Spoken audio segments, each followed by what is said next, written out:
Hey everyone, this is Jake with BMI Imaging. Just wanted to welcome you out to our webinar today. It's kind of part of a series. If you've been following along, I see some familiar names on this list. Before I get into this, let's do the usual hand raise if you can hear me. There should be a little icon in the GoToMeeting things that allow you to raise your hand. So if you can press that, okay, I'm seeing a couple. Good. So it sounds like at least a few of you can hear me. That's good. You're all on mute. So if you have questions or want to discuss anything, you can just fill out one of the, in the question box that there is there in the GoToMeeting interface, and you can type out a question, and I can go over it at the end for those of you that want to stick around for that, or you can certainly email them to me. My email is right there on the bottom of this slide, this first slide. So just start off, looks like one of the edits didn't make through. It's supposed to say microfiche scanning costs. We're talking about microfiche today, not microfilm. For those of you that have been following along, we did talk about microfilm about a month or two ago. So today we're going to talk specifically about microfiche, which differ from microfilm. I know a lot of you have both, so this is going to be beneficial to you, and those that just have microfiche is going to be beneficial, and those that only have microfilm, this is still all going to be pertinent information. It's just going to be very specific to the sheets of microfiche.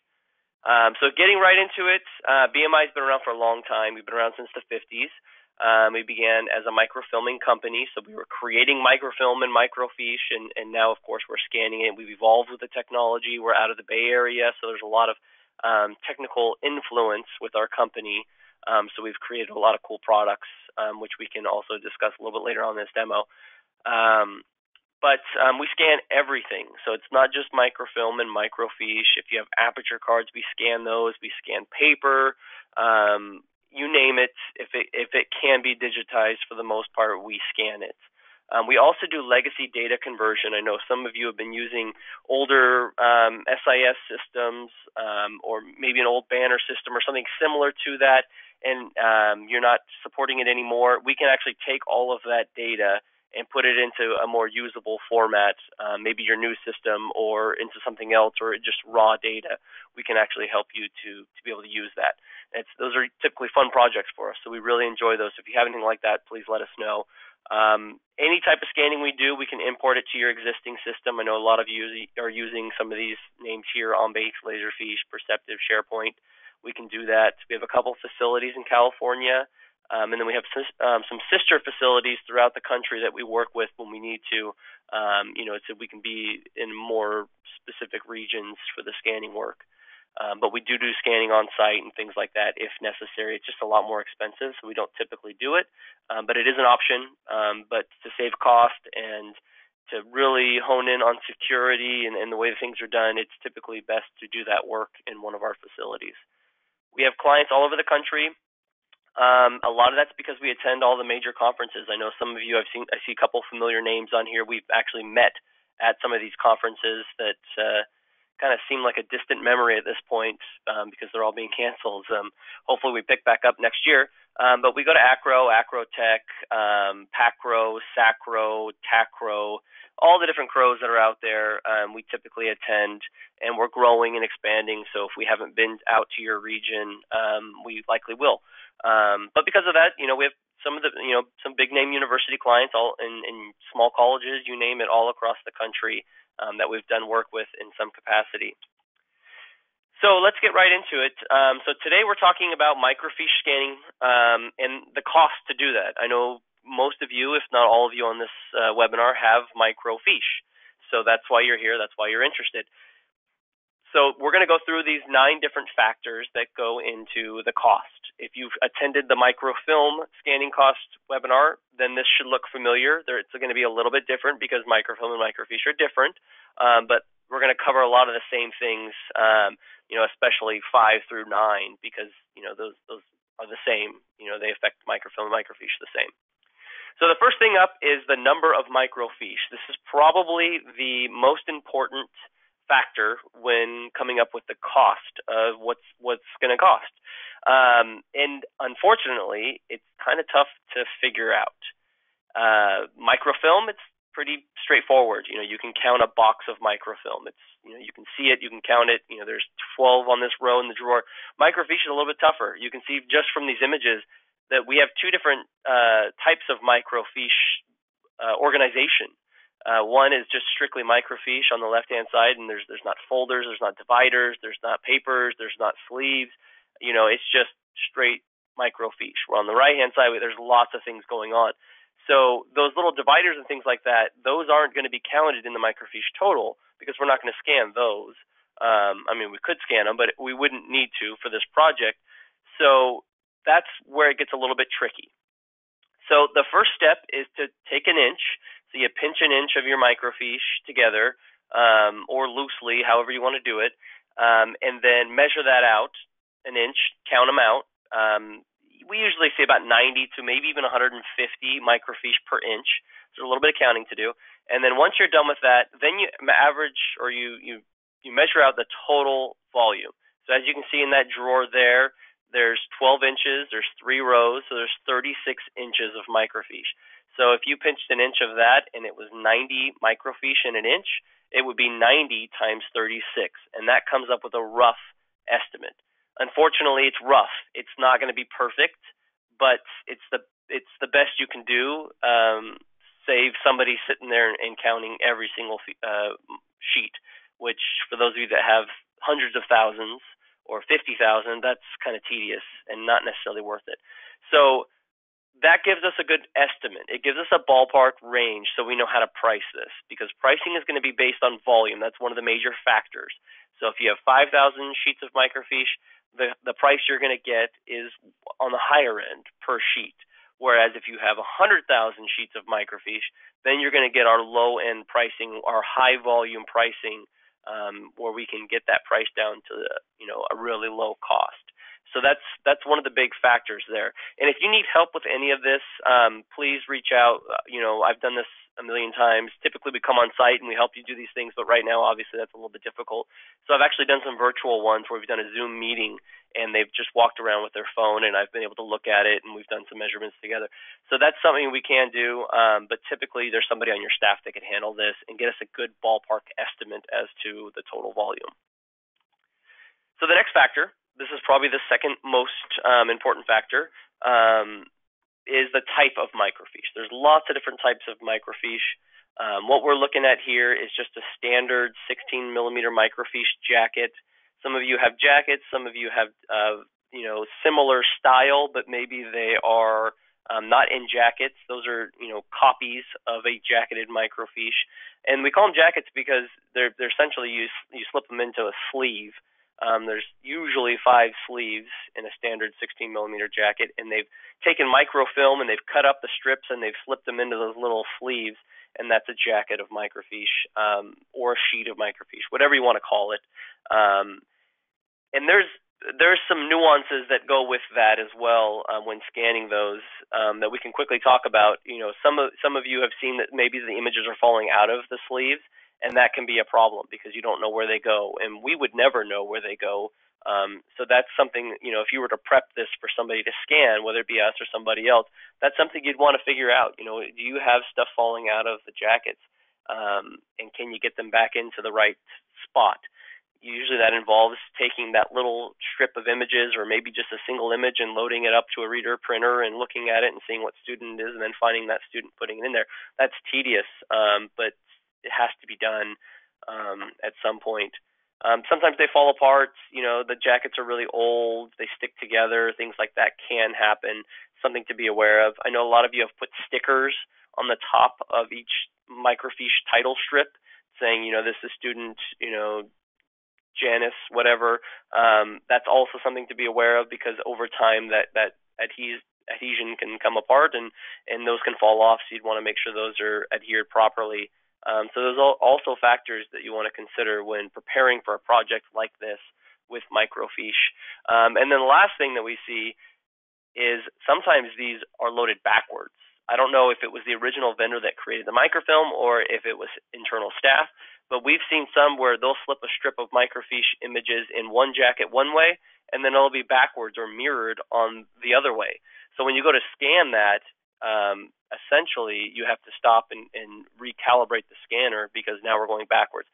So that's something that could really factor into the cost when looking at this. So take a look at that. I know we've looked at some really big projects with some other universities that have that situation, and we have a really unique solution for that, which we'll talk about at the end. But that's something to maybe be aware of. Take a look at it, make sure, and whether you're talking to us or somebody else, you'd want to make that vendor aware that, hey, we found some of these that are backwards or they're falling out, things like that. The other main type of microfiche that we see with registrars is COM microfiche, and they look similar to this. And there's essentially what it is just a lot of images. These are computer output microfilm. So there's a computer program that just kind of spit out a bunch of digital images, and they wrote it to a sheet of microfiche. I've seen these with student records. It's not as common, but you'll see these with catalogs. If you have catalogs on microfiche, maybe supporting documents that go with applications and things like that. I've seen that, but it has been a few times where I've seen actual student records on COM microfiche. It's not as common as the jackets, but it is a possibility. So if you have these, we definitely want an individual count of these with the other microfiche. So this would be a separate count. It wouldn't be, we have 5,000 fiche, some are COM. We'd need to know specifically how many COM because it's a completely different price to scan these. As you can tell, it's a lot more images. They may be larger, so it's a different price point. So that's a separate thing you'd want to be able to calculate. There's 35 millimeter jacket microfiche. There's oversized microfiche. There is step and repeat, which look a lot like this COM. There's a lot of different types of microfiche, but with registrars, typically we see these two things. So if you have anything that doesn't fit kind of close to this box, then you may have something unusual that we don't see very often, but certainly have the capability to scan because we scan it with other verticals that we work with, but typically this is what we see with microfiche. So you want to be able to identify what you have and how many of that type of microfiche that you have. Another factor is resolution. Doesn't come into play a lot. Those of you that attended the microfilm scanning cost, you've already heard this. There's not much of a difference in the resolution like 300 DPI and 400 DPI, which is the most requests that we get. Hey, can we go to a higher DPI? What would 400 look like? The cost versus benefit, it just doesn't pan out, in my opinion. As you can see here, they look almost identical. So typically we scan at 300 DPI. That's the baseline standard scanning that we use. 200 DPI is just not going to do it. That's fine with paper, but microfilm images, especially with grayscale images, you're going to want at least 300 DPI. Again, 400 DPI, not much of a benefit. Anything higher than that, it's just way expensive. The big files, really expensive to do. I haven't done a single project where somebody has requested that with registrars. We do some archive stuff with like libraries and stuff where they may request that, but typically 400 DPI is where they'll settle and they'll pay a little bit more for that. But again, 300 DPI should be plenty for this type of scanning. And here is another factor. This is a huge factor for microfilm scanning. Those that attended that, you know that, you've seen this, you've heard about it. I talked probably for 10 minutes about it. Microfiche, it's a little bit simpler. It's essentially you're going to have two different types of microfiche. It may be different, but usually this is what we see. On the very bottom, you'll see there's transcripts, student name, A through D, fall, whatever. So on that specific sheet of microfiche, there are, possibly 10, 20 different student records on there. Maybe they're 2-3 pages per record. But you just know that it is, Jones through, I don't know, Mason, maybe it's a large, I don't know. And so, but you don't know where they are. So you'd actually have to open up that microfiche, look through there and find, okay, where's the right one? But a lot of you also have one student on a sheet of microfiche, like the one on the right. We see that probably more than we see the one on the left. And if that's the case, that means you have more overall volume of microfiche because they're probably not all full. It may only have 1 or 2 images on the whole sheet of microfiche, and that's fine. Not a big deal. What's cool about that and what's nice about that is that the indexing is going to be fantastic. I mean, you're going to have an exact name per image, per PDF or whatever you require. And if you have the social up there, which this one has an example of that, or an ID, whatever that information is up on that Microfiche title strip, that's what we call that top part. We call it the title strip. We're going to be able to replicate that, and we're going to be able to name the file that. So if you're going to put these into OnBase or Perceptive Image Now, whatever, they're going to require that information. They're going to want names, date of birth, things like that. And if it's on the top of that sheet, we're going to be able to capture it effectively and cost effectively. And you're going to have that information. You're going to be able to plug these records right into OnBase, and it's going to look great. However, if it is like it is on the left, where it's multiple students, the only way to achieve that is for us to go through and look at each individual image and name it according to what the transcript tells us. And that requires a lot of manual effort. This is not something that can be done offshore using very low-cost vendors. This is something that has to be done internal by our employees that are trained to do this, and that have been gone through the process of handling secure records like HIPAA and FERPA type stuff. So as you can imagine, it's much more expensive. We don't do that a lot because it's not required. Most of our library or registrars that we worked with have just said, the cost is way too high. Just give us the name of the fiche and make that a multi-page PDF, and we'll find it. We'll just spend a minute finding it as opposed to just getting it within a second. And that's great. That's fine. That works too. You'll notice that I have up here the Wild and Wacky World of Index. We have a whole blog page for that. So if you go onto our website, you'll be able to find a lot of these links for this information. So I encourage you all to do that because there's a lot of great information. We spend a lot of time putting together for you, and we hope it's beneficial, and it'll help you out through this process. The next factor is subcontractors. I know that's kind of a bad word in a lot of contracting processes. Are you using subcontractors? You cannot use subcontractors. We see it all the time in RFPs, no subcontractors. And it's kind of taken on a negative connotation. And we understand that, but we are here to clarify some things. We never send any actual material to a subcontractor if we were to use one.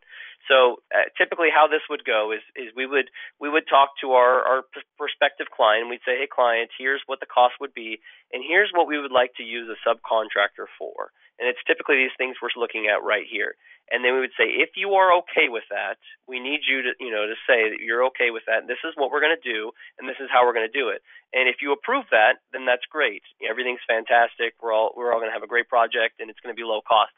But there have been cases where they're for whatever reason they're just not allowing you to use subcontractors, and so we'll have to do this stuff that you're seeing here internally, and it's just a higher cost. It's our wages here in America as opposed to wages where they have essentially businesses where this is all they do, this is all they focus on, and so they're really good at it, and it's really low cost. Wages are just lower. So that's something to be aware of. So, for example, on this first one, we'll do some of the indexing through subcontractors, but because there is personal identifiable information, we call that PII, like a name, social, date of birth, those kinds of things, we can't send that to a subcontractor and say, hey, index this, because now they have PII. They have a name, they have a social, and that there could be a potential breach there. So we would actually we parse out portions, and we would do some internally, or we would send it to a different vendor, so they would never have both identifying information to keep that record intact and to keep it secure and make sure it's not compromised. The other thing we use it for is framing. We use a programmatic process for framing, but it's not 100% accurate. So to ensure 100% accuracy, we actually have somebody go through and look, as you can see at the very bottom right, those little green boxes. We have them look and make sure each image is framed properly, and then to fix them if they need them or flag them, and we can rescan them, things like that. And on the left, you'll see a very blurry image. That's what they actually see. They're not going to see any information at all. We do a lot of work for law enforcement. We do a lot of work for medical. So we're under a lot of guidelines with HIPAA and different things like that. And so we've ensured that the process will not allow a breach of data. These people are not going to see anything legible on those documents. So that's something to be aware of, when you go into contract or as you're going into contract with a vendor for scanning. Are they going to use subcontractors? And if so, who? I'd want to find that out because there are a lot of vendors that do not follow the correct guidelines outlined by FERPA and may use subcontractors inappropriately. They may use them for stuff they're not supposed to. They may not completely ensure that the process is, done like this so that nothing is legible. So be very aware of that, especially if the cost is really low or a lot lower than others. There's a good chance that they may be using subcontractors for things they're not supposed to. So always be in tune with that and be aware of that. The next is scheduling. This is kind of interesting because, there's times where we go up and down as far as scheduling goes. Typically, this time of year is a very, very busy time of year because a lot of our clients are on a June 30 fiscal year, and so their budgets are coming to an end. We'll get calls in May and June. Hey, we have an extra 10 grand or only 5 grand. We need to use it before the end of the year. Can you knock this out for us real quick? So that's something to be aware of. Sometimes we may say, the only way we could do that is if we bump this up a little bit because we got to move this project to the side. So we're not doing this one, we're not doing that one, but we're going to focus on yours. That could come into play. It doesn't come into play too much, but maybe with other vendors it's more of a factor. But it is something to consider. Also, there's times where we're super low in volume. We might come into, you may get an email from me, one day where it says, hey, we talked about that microfiche scanning project, and we've got a lot of capacity right now. A big project just completed, and so we've got some idle scanners that we want to put to work. If you're interested and you want to move forward, we can shave 5% or 10% off this project just to get it in here, so we can get those guys operating. That's a possibility. So again, something to be aware of. It's a factor. The next one is similar to schedule, and that's capacity. And no more of a time than now is this prevalent with our company. We're opening back up. We're in California. Those of you who are outside of California may not be fully aware of our situation, but I think we're lagging a little bit behind some of the other states as far as opening back up. But back in March and April, and even May, we were almost at a complete standstill where we had maybe only 1 or 2 people operating on what was considered essential projects. We're starting to open up back a little bit. We're following the guidelines outlined by the counties that we're operating in, but we're not at full capacity. So we're not churning out projects like we typically would. So if you came to us, with a project right now and said this needs to be done by this date, it may be difficult for us to achieve that. And the only way for us to do that is to completely put aside other projects that that we would be using to generate revenue, and we'd have to bump up the price to make up for that loss of revenue. So that is a factor. We're probably not going to see that as a factor because we're kind of getting past it. But other vendors may certainly have this as a factor. Hey, if you can wait, till the fall, then the price would be this or something like that. We don't typically do that. I've never had to do that, but it is something to be aware of. The next is OCR. This is much more vital and important with microfilm because there's lots and lots of images. If you're not indexing, you're going to use OCR to find stuff. But this also works with microfiche. So whether you have 1 student per sheet of microfiche or multiple students on a sheet of microfiche, this could be beneficial to you because using OCR, which is optical character recognition, so that's us running the images through an engine that creates text output. And then we put it into a database, or you put it into a database so that you can search those images, could be helpful. If it's 1 student on a sheet of microfiche, it could be helpful to find something on that microfiche that you don't want to search around for. A name of a class or a date of birth or a teacher name, anything really could be searchable depending on the quality of the material. But if you have multiple students on a sheet of microfiche, this is really helpful because you can just search, last name Walker, and they'll say, well, I found 3 images with Walker. They're on this microfiche, and this microfiche. Which one do you want? That's how you find records quickly without having an index. So that could be beneficial to you to have that technology. It's not very expensive to do. So with microfilm, we say, yeah, you got to do it. It's a must. If it's 1 student per microfiche, I may say, it may not be worth the effort, but again, it's pretty low cost. But if you have multiple students on a sheet of microfiche, I say do it. The cost versus benefit is good. It's not like higher DPI or something like that. This is a good cost versus benefit. The next is output. So that means, how are we going to give you the images and what file format are they going to be in? The first thing that we want to talk about here is our digital reel application. Those of you that have come and visited me at any conference, you've seen that we have had a big screen up, big monitor that we display this digital reel application so that you can see it, test it out for yourself. If you've done samples with us, you've seen it. We've done samples for you. We actually create a replica of your microfiche, so we scan the whole thing. And we do that for a number of reasons, but mainly it's so that you can see that we've scanned everything. It's the only way to ensure that there's 100% capture accuracy. We're not relying on other scanner technologies. We're going to make sure that we capture everything. The application also gives you the ability to adjust the image quality. So Microfiche is going to have inherent issues where you're going to have light, dark images. Even one image is going to have light and dark spots. It may be illegible. It may be to the point where you have to actually go and find the microfiche and reload it because it wasn't scanned very good.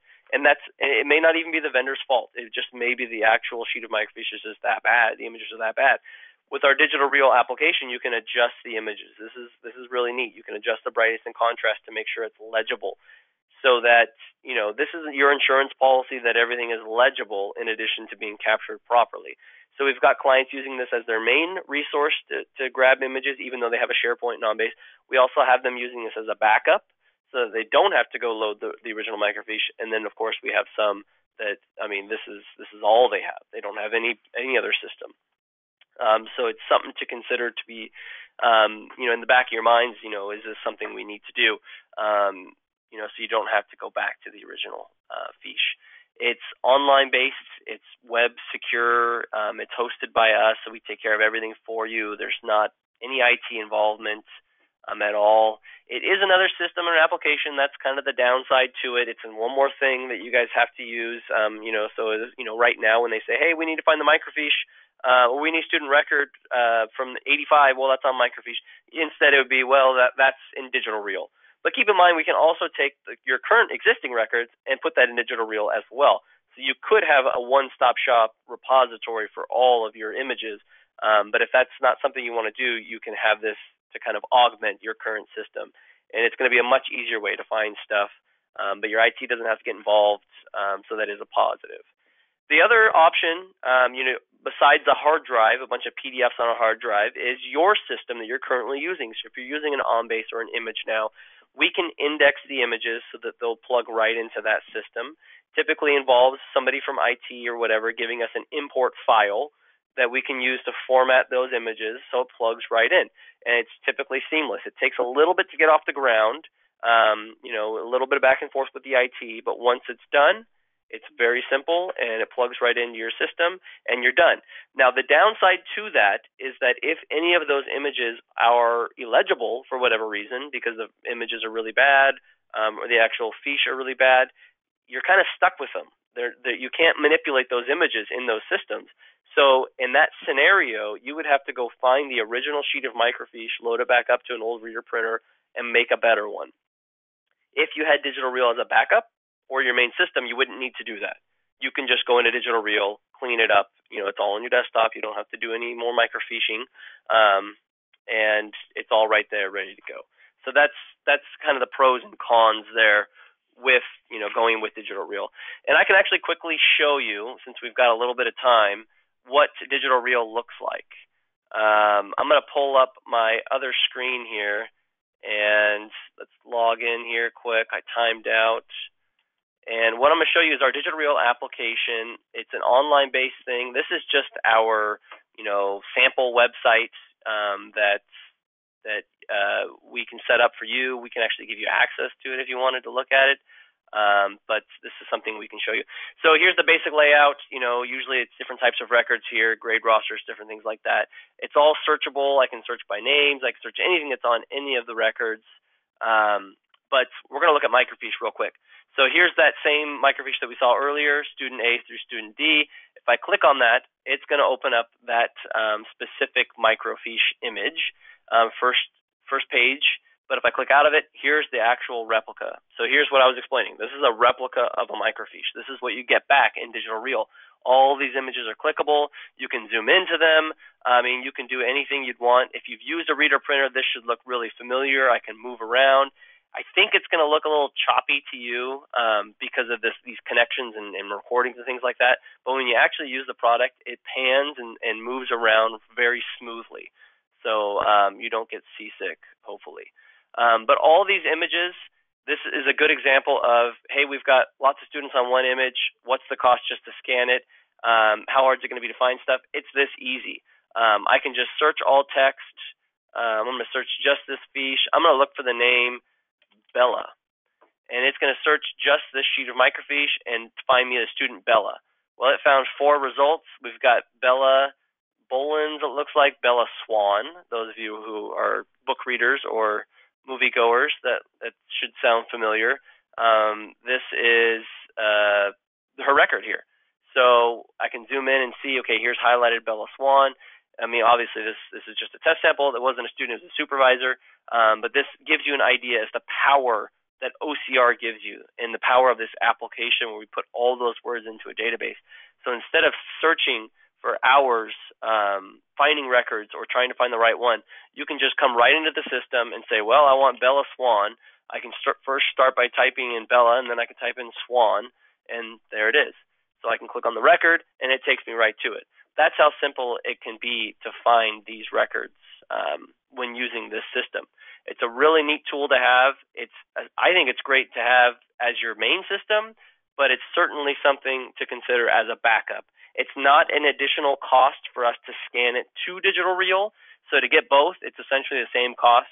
The only thing is there's an ongoing fee, and it's going to be based on volume because it's an online hosted application. But for some of the bigger projects, we'll include it for a year, give you an opportunity to try it out, see if you like it.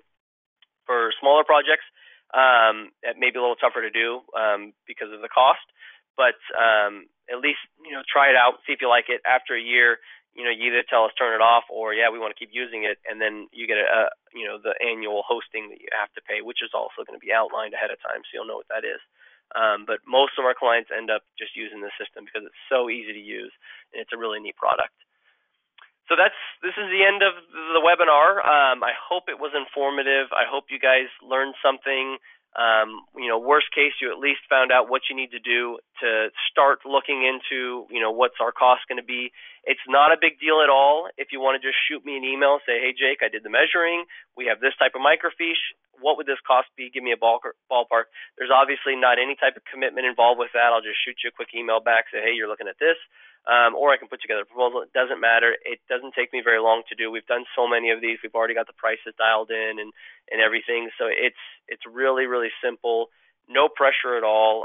If you're just trying to get an idea for the budget, not a big deal. So I encourage you to do that. I encourage you to go back and have somebody or yourself take a look. If you're not sure, reach out to me. Maybe send me a couple pictures of how they're stored, and I can go through it with you. But either way, we really want to hear from you. We want to get some feedback on how the webinar went. Are you guys enjoying these types of series? What can we do to make them better? Things like that. Feedback is appreciated. We look forward to hearing from you guys again. Hopefully we see you at some conferences in the near future. But if not, look out for more webinars. These are all going to be posted on the website, so you can share them with your colleagues or see the ones that we did previously. And then my contact information is right there if you want to reach out. Thanks again. Take care, everyone.